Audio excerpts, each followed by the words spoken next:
আমাদের অন্তরের শ্রদ্ধা আমরা নিবেদন করলাম।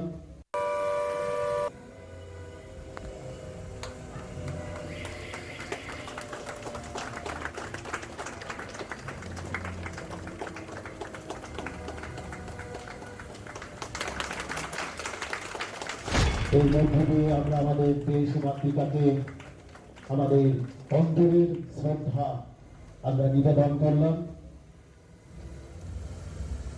এবার হাতে আজকের এই গৌরবময় দিনে ট্রাইসাইকেল স্বাধীনতা দিবস উদযাপিত হলো কোচবিহার জেলা শাসকের দপ্তরে। শনিবার সকালে ভারতের ত্রিবর্ণ রঞ্জিত জাতীয় পতাকা উত্তোলন করেন কোচবিহারের জেলা শাসক জিতিন যাদব সহ অন্যান্য প্রশাসনিক আধিকারিকরা।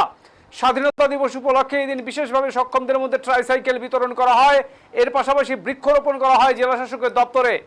এদিন সকল জেলাবাসীকে স্বাধীনতা দিবসের শুভেচ্ছা জানান জেলা শাসক জিতিন যাদব।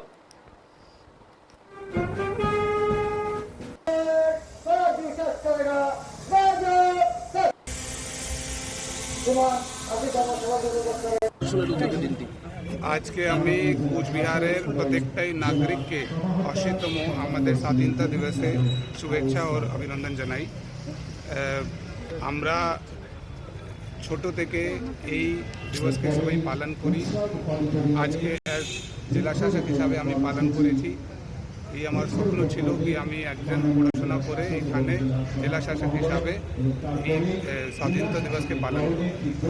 আমি আমার সাইডে আমার কোচবিহারের যত নাগরিক আছে সকলকেই বলতে চাই যে আসুক, প্রশাসনের সঙ্গে আমরা সবাই মিলে কাজ করি আর আমরা কোচবিহারকে আরও উন্নত করে এগিয়ে নিয়ে চলি।